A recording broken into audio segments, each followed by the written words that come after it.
చిత్తూరు జిల్లా పూతలపట్టు నియోజకవర్గం బంగారుపాలెం మండల పరిధిలోని కొదలమడుగు గ్రామంలో నూతనంగా నిర్మించిన మారెమ్మ ఆలయ పూర్ణ కుంభాభిషేకానికి పూతలపట్టు మాజీ శాసనసభ్యులు ఎంఎస్ బాబు హాజరయ్యారు.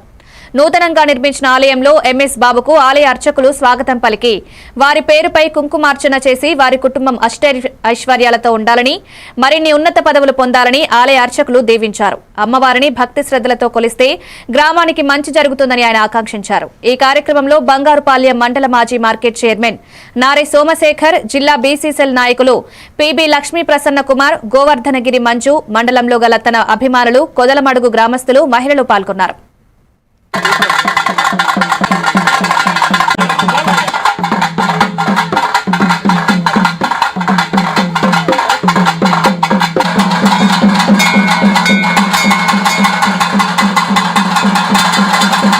ముందు చెప్పినా కదా, బంగారుపాలెం మండలం ప్రజలందరూ కూడా బాగుండాలా, నియోజకవర్గం అందరూ బాగుండాలని కోరుతున్నాను. ఎందుకంటే అమ్మవారు అనేది అందరికీ కన్ను తెస్తారు, అందులో ఈ ఊరికే కాదు, ప్రజలందరూ మీకు మంచి జరగాలి. ఫస్ట్ వచ్చేసి అటువంటి మంచి ఆలయం చేస్తున్నారు.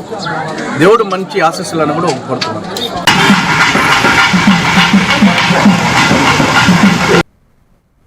గిరిజన ప్రాంతాల్లో రవాణా కష్టాలను